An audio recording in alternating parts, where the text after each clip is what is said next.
Hi, I'm Rodney Allgood. Today I want to talk about something that pains us all. All of us carry this pain. And it's the pain of losing our dear ones, our loved ones, our family, our friends, the people who are so near and dear to us all of our lives. All of a sudden, they're gone. And some of us take years to figure out how to deal with that. Some of us never figure out how to deal with that. But I'm going to give you some keys to help you to move on, to give you a new sense of reality so you can accept what is. And one of the things you must accept is you're wanting something that can't be. Even if there was no such thing as disfellowshipping or disassociating, the relationship you want can't be. Because Jehovah's Witnesses are thought to think within a box.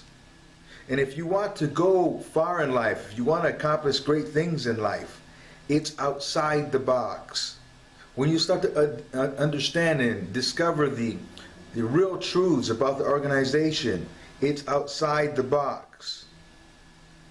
When you really want to live your potential, it's outside the box. So when you talk to somebody who's a Jehovah's Witness, it's like the adults on Charlie Brown, wah, wah, wah, wah, wah. They're not hearing you because they're incapable of hearing things that are outside the box. And if they do partially hear you, they will give you a label. They will call it worldly thinking, demonic, apostate. They got to give it a label because they don't understand it. They're not really listening to you. They give it a label so that they can dismiss it. So no matter what, they're incapable of being what you want them to be. They were so close to you at one time because you were with them inside the box. Now you're outside the box. They can't hang with you anyway. So now what you get to do is you call the shot. You control the relationship from this point on, realizing that you really can't have them hanging out with you anyway. Because all they're going to do is trigger that fear mechanism that's in your brain that you were programmed with, that they're all programmed with, because it's a religion based on fear, and you'll never get where you want to go in life if you stay connected to these people. So you're the one that has to let them go. Maybe not all the way go. You still show them you love them. You still show them you care. You still, if you conversate, keep it short so you don't get into religious conversation. But you control it knowing that you can no longer hang out with people with such limiting beliefs, who have beliefs that are rooted in fear, that will never do you any good. That you have to move on. Now, listen, in relationships, who's the one that's always scorned or hurt? The one who got left, right? Even if they knew the relationship had to end, no one likes to be the one that was left. And the reason why, one of the reasons why you feel so scorned is because you feel the rejection.